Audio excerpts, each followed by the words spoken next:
کہ جب مسلمانوں کا لشکر چلا ہے فارس اور ایران کی طرف تو سیدنا سعد بن وقاص رضی اللہ تعالیٰ عنہ نے حضرت عمر رضی اللہ تعالیٰ عنہ کو لکھ کر بھیجا، آپ نے صرف 10,000 کا لشکر میرے ساتھ دیا ہے، مقابلے میں اس وقت 1.5 لاکھ فوج اتری ہوئی ہے اور لشکر کے پیچھے ریزرو فوج آ رہی ہے، تو جب تک کہ آپ مدینے سے اسی طرح مسلسل فوج کے بھیجنے کا انتظام نہیں کریں گے تو مسلمانوں کا غلبہ بڑی مشکل ہے۔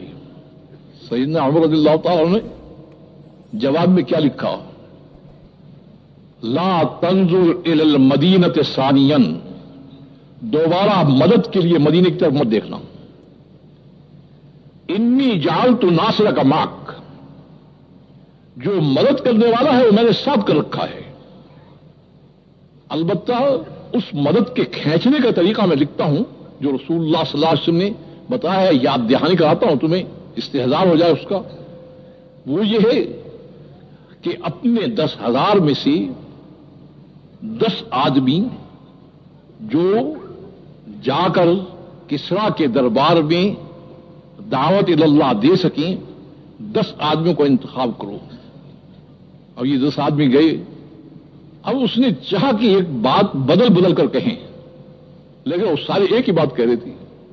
خیر یہ تو وفد واپس چلا گیا، تو انہوں نے کہا بھائی یہ 10 کی جمعیت آئی تھی، اگر ایک آدمی کو بلایا جائے تو وہ شاید ہمارے قابو میں آ جائے گا، تو انہوں نے کہا کہ بھیجو وقت بھیجو مگر ایک آدمی بھیجو اس میں۔ اب اس آدمی بھی آ کر وہی بات کی جو انہوں نے 10 نے کی تھی، اور بات کیا کی انہوں نے؟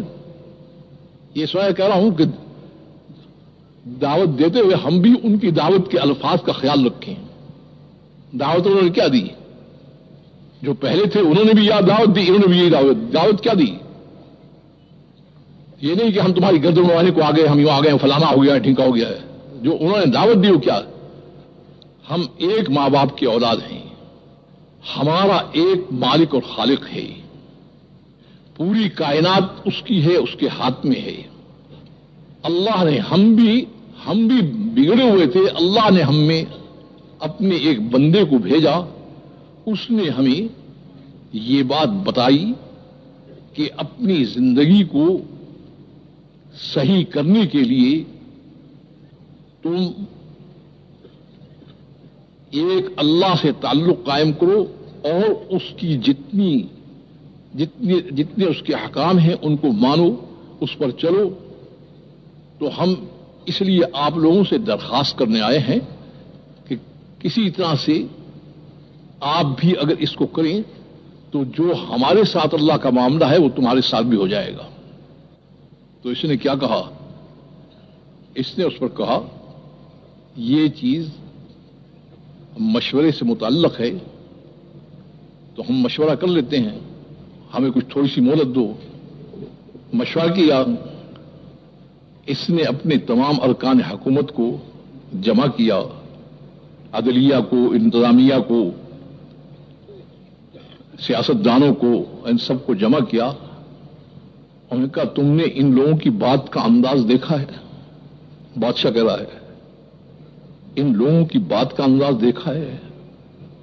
ان کی بات کی مضبوطی تم نے دیکھی ہے؟ کس طرح سے یہ ایک بات کو سب کے سب ایک انداز ایک طریقے سے سب کرتے ہیں، اور کیسے ان کا آپس میں اتنا بڑا جوڑ ہے۔ تو میں کہا کرتا ہوں کہ یہ حکومت جو ہے بادشاہ یا صدر کو آدھا پاگل تو بنا دیتی ہے، جو آدھی کسر رہ جاتی ہے تو اس کے ارکان حکومت اس کو پاگل بناتے ہیں۔ تو انہوں نے کیا کہا؟ انہوں نے کہا اچھا تو ان سے اتنا متاثر ہو گیا ہے، اور سب نے شور بچانا شروع کر دیا اس کے خلاف۔ تو اس نے سب کو خاموش کیا اور کیا کہا؟ فوراً اس نے بات بدلی۔ اس نے کہا میں ان کی بات سے متاثر نہیں ہوا، میں تو صرف یہ دیکھنا چاہتا تھا کہ تم اپنے دین پر کتنے مضبوط ہو۔ تو ٹھیک ہے میں اب ان سے بات کرتا ہوں، رخ کو دوسرا اختیار کرتا ہوں۔ اور صحابہ کرام رضوان اللہ تعالی علیہم اجمعین کو اس نے کہا بات جو تم نے رکھی ہے وہ ایسی نہیں کہ اس پر فوراً فیصلہ ہو سکے، اس لیے اس کے لیے ہمیں کچھ میعاد دینی پڑے گی. ہم ارد گرد سے اپنے ارکان حکومت کو اور گورنروں کو اور ان کو بلائیں گے، ان سے بات کر کے پھر ہم کوئی جواب دیں گے. تو اس کے لیے آپ کو ہمیں وقت دینا پڑے گا. اب وہ کیا سمجھے؟ وہ یہ سمجھے کہ جیسے 14ویں صدی کے مسلمان کافروں کے بات کو کر کے مسئلہ کشمیر چل رہا ہے، مسئلہ فلسطین چل رہا ہے، مسئلہ جس کا 50 سال سے پتہ ہی نہیں ہے، انہوں نے کہا شاید یہ بھی وہی ہے. انہوں نے کہا دیکھو بات سنو، ما سن اللہ رسول اللہ صلی اللہ علیہ وسلم، ہمارے لیے رسول اللہ صلی اللہ علیہ وسلم نے ایک طریق مقرر کر دیا ہے کہ جب ہم اپنے مقابل سے بات کریں تو 3 باتیں ہم پیش کرتے ہیں اور 3 باتوں کے لیے 3 دن ہم دیتے ہیں. ان 3 دن میں جو مقابل کرنا ہوگا. انہوں نے کہا یہ کیسے ہو سکتا ہے؟ انہوں نے کہا ہو سکتا ہے ہی نہیں ہو سکتا، اس کو نہیں ہم جانتے ہیں. ہمارے لیے ہمارے نبی نے طریقہ مقرر کر رکھا ہے. سب سے پہلی بات کیا ہے؟ ہم صاف کہہ دیتے ہیں کہ ہم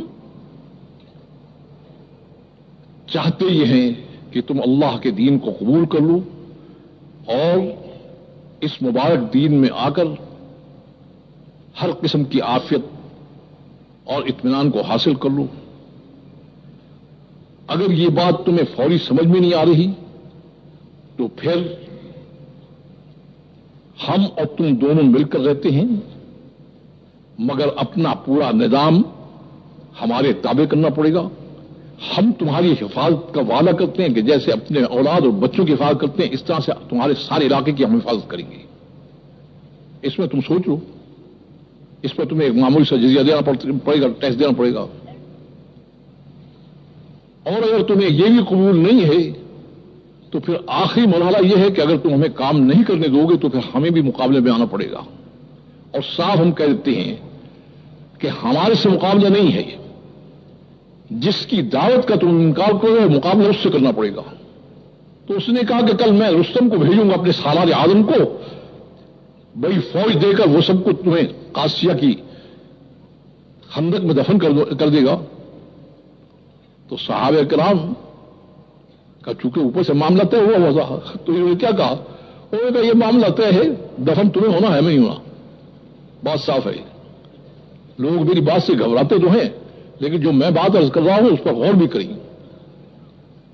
پوری تاریخ رسالت میں اور تاریخ صحابہ میں آپ کو یہ ملے گا کہ انہوں نے ہمیشہ مقابلے پر اللہ کو لا کر کھڑا کیا ہے.